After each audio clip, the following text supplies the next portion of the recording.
You, John Fitzgerald Kennedy, do solemnly swear. I, John Fitzgerald Kennedy, do solemnly swear. That you will faithfully execute the office of President of the United States. That I will faithfully execute the office of President of the United States. And will, to the best of your ability. And will, to the best of my ability. Preserve, protect, and defend the Constitution of the United States. Preserve, protect, and defend the Constitution of the United States. So help you God. So help me God.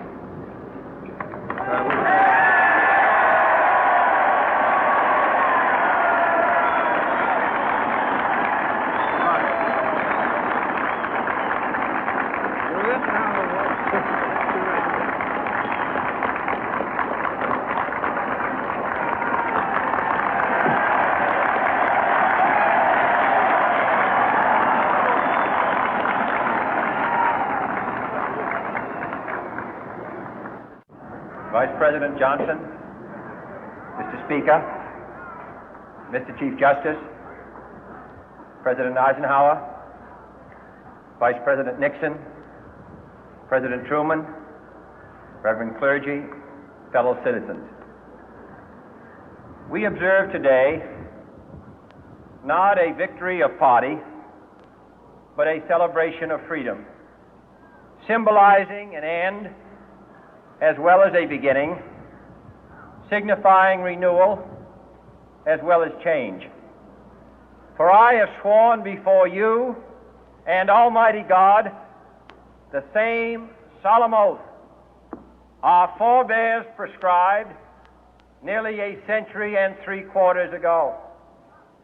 The world is very different now, for man holds in his mortal hands the power to abolish all forms of human poverty and all forms of human life.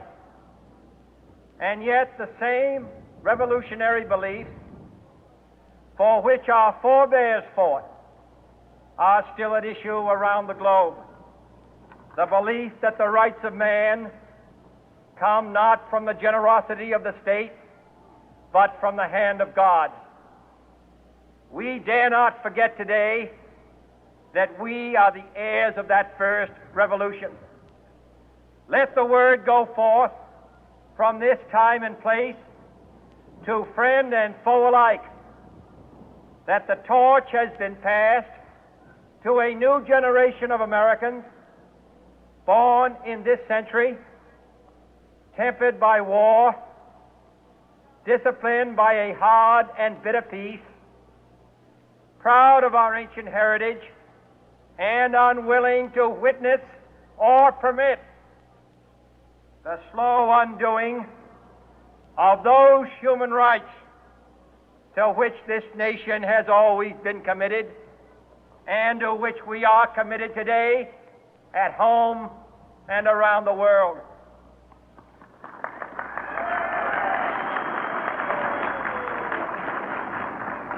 Let every nation know, whether it wishes us well or ill, that we shall pay any price, bear any burden, meet any hardship, support any friend, oppose any foe to assure the survival and the success of liberty.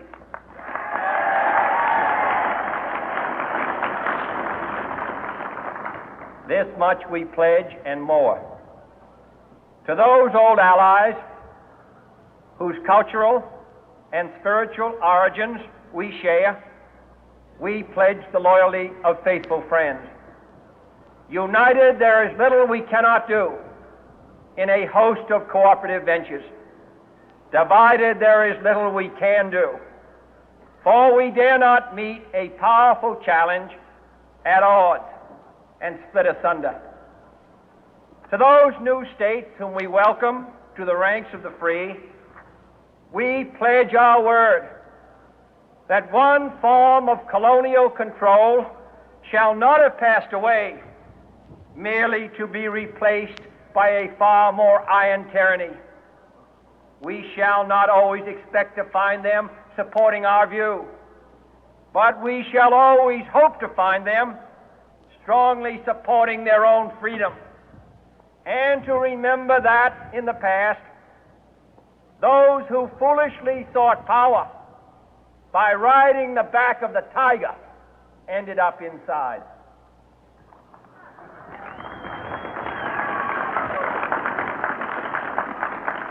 To those people in the huts and villages of half the globe struggling to break the bonds of mass misery, we pledge our best efforts to help them help themselves for whatever period is required, not because the communists may be doing it, not because we seek their votes, but because it is right.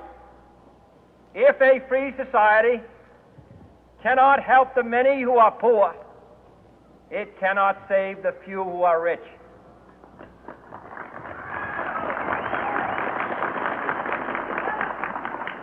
To our sister republics south of our border, we offer a special pledge to convert our good words into good deeds, in a new alliance for progress, to assist free men and free governments in casting off the chains of poverty. But this peaceful revolution of hope cannot become the prey of hostile powers.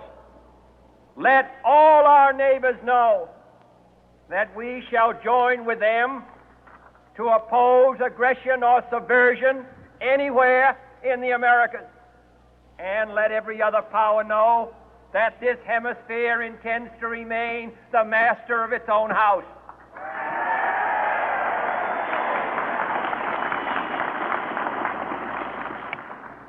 To that World Assembly of Sovereign States, the United Nations, our last best hope, in an age where the instruments of war have far outpaced the instruments of peace, we renew our pledge of support to prevent it from becoming merely a forum for invective, to strengthen its shield of the new and the weak, and to enlarge the area in which its writ may run. Finally, to those nations who would make themselves our adversary, we offer not a pledge, but a request that both sides begin anew the quest for peace. Before the dark powers of destruction, unleashed by science, engulf all humanity in planned or accidental self-destruction, we dare not tempt them with weakness, for only when our arms are sufficient beyond doubt can we be certain beyond doubt that they will never be employed. But neither can two great and powerful groups of nations take comfort from our present course, both sides overburdened by the cost of modern weapons, both rightly alarmed by the steady spread of the deadly atom, yet both racing to alter that uncertain balance of terror that stays the hand of mankind's final war. So let us begin anew, remembering on both sides that civility is not a sign of weakness, and sincerity is always subject to proof. Let us never negotiate out of fear, but let us never fear to negotiate.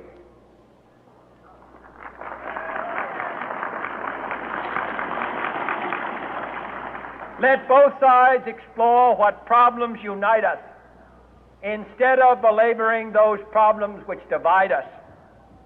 Let both sides, for the first time, formulate serious and precise proposals for the inspection and control of arms, and bring the absolute power to destroy other nations under the absolute control of all nations.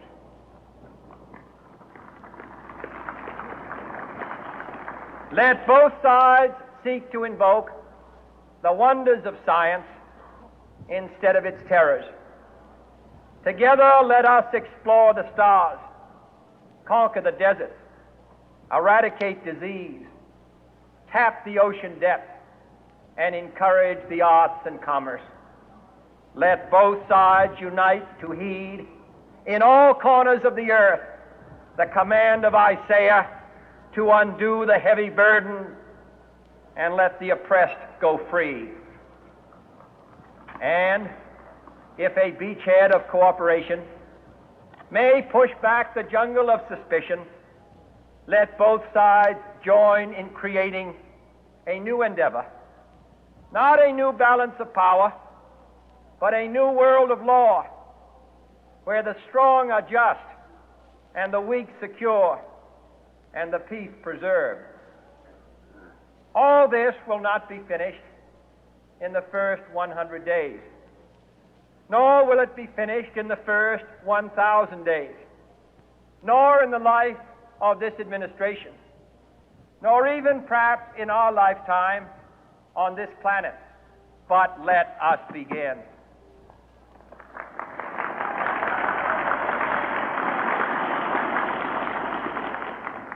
In your hands, my fellow citizens, more than mine, will rest the final success or failure of our course. Since this country was founded, each generation of Americans has been summoned to give testimony to its national loyalty.